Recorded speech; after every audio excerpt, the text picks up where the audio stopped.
Welcome into First Take on a Wednesday, halfway through the week. He is Skip Bayless. I'm Molly Kerman. And that's Stephen A. I know, it's Stephen A. Stoops. Not Stephen A. Oh. That's Stephen A. Stoops. Bob Stoops here with us. So excited to have you with us. Stephen A. is in Philly. He'll be with us in just a few minutes there. But let me give you a proper introduction here.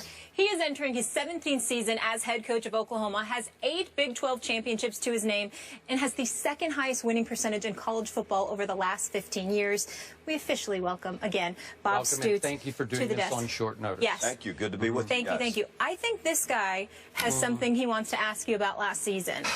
Coach, it seems like we do this time every year. And I appreciate and respect the fact that you sort of subject yourselves to us. You know, I say, I'm going to get roasted, but I don't want to roast you.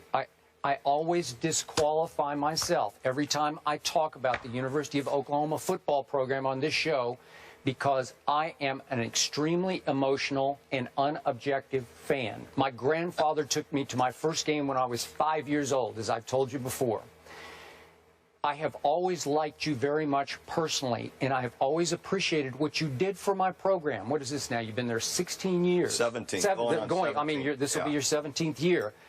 And once upon a time, it was viewed as this renegade, out-of-control program. Then it floundered, and you classed it back up. You took it back to the top of the rankings with class and principle, and I appreciate that. So last year, here comes well, the but was at the end of the year last year. I was ashamed by what happened because this is the University of Oklahoma I'm talking about. I know how much you love the program. And you have done so well there that as I sat dumbfounded watching Baylor, and I know Baylor had a powerhouse offense, but they score 45 unanswered points in Norman, Oklahoma. And I'm saying, this is impossible. These are the Sooners. Then, obviously, you played well as a beat-up football team in the in-state Bedlam rivalry against Oklahoma State, and you've taken a lot of the blame for repunting at the end of the game, but it was a disastrous calamity at the end of the game, and I think you'd be the first to admit. 92-yard punt return takes you to overtime, and you lose to a not very good Oklahoma State team. Then I don't know if your team just quit on you or what, but to be behind Clemson, a decent football team, but not a great one, 40-0 after 3/4 of a bowl game was incomprehensible to me. So, very simply, now that you've had a little time to sit back, maybe play a couple rounds of golf and reflect on it, what the heck happened at the end of the year? Well, I'm glad I rushed off the bus to jump in for Stephen A. Just come back at me like Stephen A. does. We'll be okay. We appreciate the bottom line, sure, I take responsibility for the end of the year. My decision to punt again, poor decision. I've said it a number of times. And I don't think we ever got over that. And don't take anything. I'm not taking a thing away from Clemson, a really good football team that had a really good year. We really never moved on maybe as coaches and players. It is my job to get our players in that position. I didn't do a good enough job getting them, prepared and to move on and from that game. And therefore, again, Clemson, though, a really good team, not taking a thing away from them. They beat us good in the bowl game. And so it's our job to recover and to move on from it. And we've had a lot of really good years. I think 12 of the previous 14 years ahead of that, we've had 10 or more wins, and no other team in the country has done that. Okay, so 45 unanswered by Baylor, and I know they were explosive, but you, as a defensive football coach, you had to be ashamed of that. Yes and no. As a team, we didn't play very well the second half of that game. Give Baylor credit. They've scored a lot of points on everyone. I think they played the #1 defense in the country in Michigan State in the bowl game, and I think the score was 42-41. And Michigan State, Baylor missed a field goal late at the end of the game, or they would have won it. So they put a lot of yards and points on everybody. And so really to beat them, you've got to hold serve. Your offense has to be able to match up with them and score like that. And in the end, back and forth, we weren't able to do that. Okay, so how much did last year hurt your pride? Oh, it kills me to only go 8-5. That's not our standards. Like I told you, we've won 8 Big 12 championships. We've won every BCS bowl game and national championship. No one else has done that. So to go 8-5, that's not our standard, and I'm the first one to. It hurts me more than it hurts anybody. Yep. Even you as a fan. I hope it hurts you more than it hurt me, but I was devastated by the end of the year. Perhaps I got over-emotional, but at the end of the regular season, I said, hey, Coach Stoops has been there now for 16 seasons. Maybe it's time for him to move on and this program to move on. Maybe sometimes they just get tired of hearing your voice. And I also said on this show, sitting in this chair, if Bob Stoops goes somewhere else, he will be a big success somewhere else. But maybe he needs a change of scenery, and so do, quote unquote, we need a change of scenery. Your reaction to that? Well, you know, that can be the case sometimes. I don't feel that way personally. I love what I do, the people I work for. Again, we've got a long track record that's very successful, more so than maybe anybody else. But in the end, I love what I'm doing. I really love my players. I believe we've got an opportunity this year to do better than what people think, but we've got to go make that happen. You do. You've had, I think, numerous opportunities to jump to the National Football League when the program's riding high. Do you ever look back at all and regret not taking any of those chances? No, because at this point in my life, the way everything has gone, and again, the people I'm working with and at the university and the age of my family, it's been perfect. I've loved what we've been able to do at Oklahoma. The kids are what now? I have a daughter that just turned 19, is going to be a freshman in college.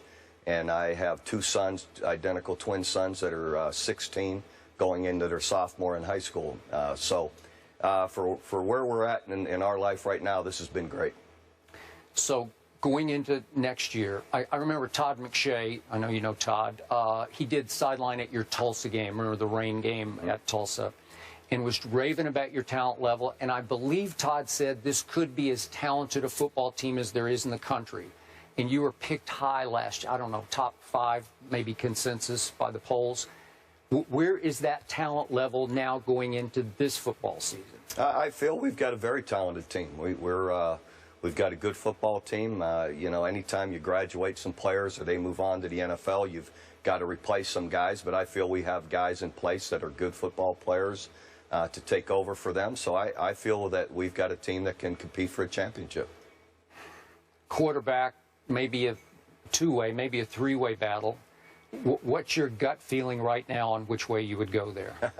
There's way too many practices and way too much time from now to our first game for me to decide that.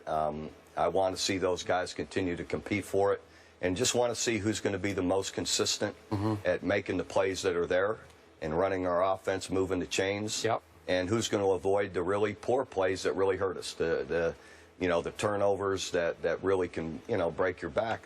Who can avoid those? Where would they rank right now? Do you have a depth I'm not chart? going to. No?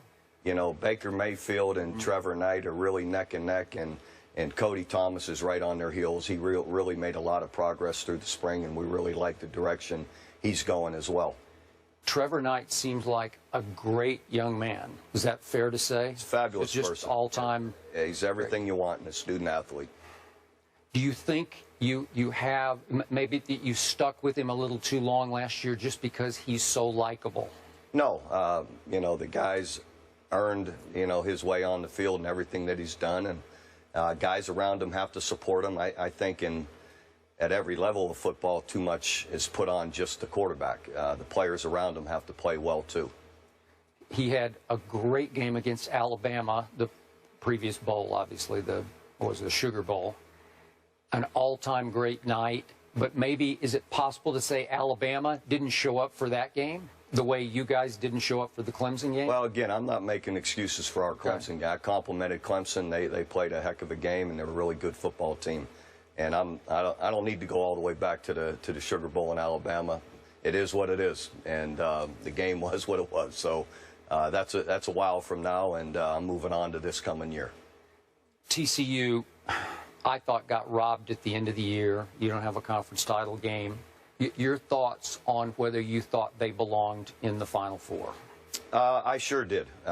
You know, when you look at how well they played, and then you look at how well they played in their bowl game, in the Peach Bowl, and you know, they or Baylor, you know, were really had great seasons, and thought one of them should have been in there, and you know, it just didn't happen. But we'll see how it goes this year moving forward without a conference championship game, if that still matters or not. But they had a great year. And you're ranked, I think, maybe in that 15 range. Is that more realistic right now? I haven't paid attention to it. I never do. In the end, you've got to go play all your games and see where, you know, what kind of season you can have. So we're anxious for it, excited for it, and we'll go try and earn our way like we do every year. Samaje Perine had a sensational year. TCU made it tough on him, obviously, there. But his Heisman chances, should he be in the conversation? Hopefully. You know, he's sure the way he played a year ago showed he's one of the top players in the country. Hopefully he can have that kind of year. If he does, it's going to really help us. Describe his style. What do you see in him?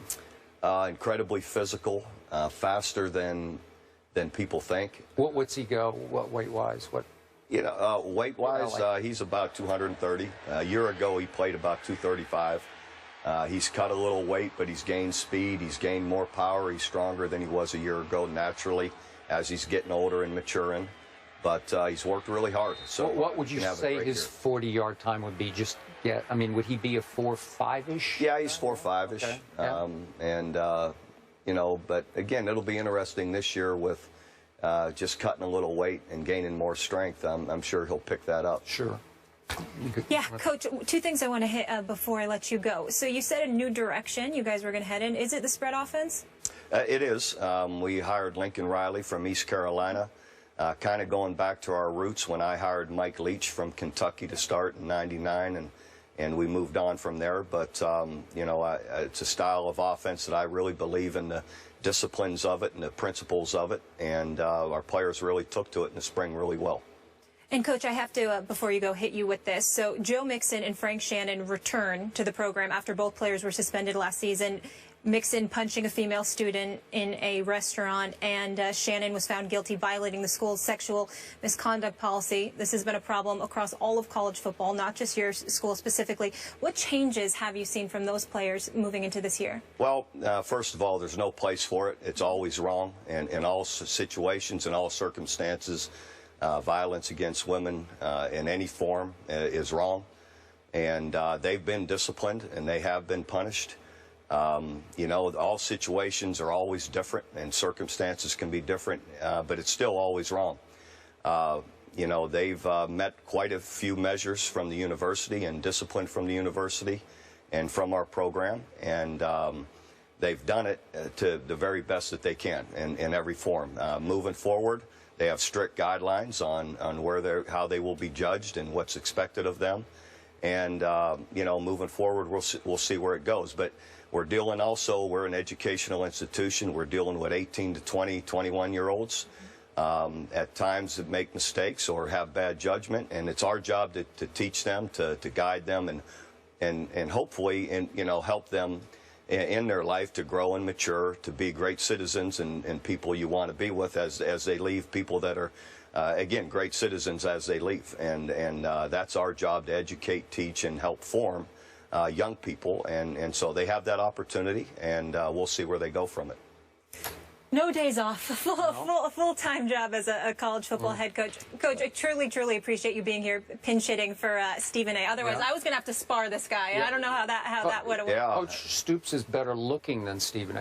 I know that for a fact. I don't know about that, but I'm leaving with a couple black guys, but I'll be okay. I think you're okay. No, you're all right. You did well. And best of luck this season. Thank you so much. Andrew Luck is drawing comparisons to Michael Jordan. Don't miss Skip's thoughts on the Colts star quarterback when we come back. How about that?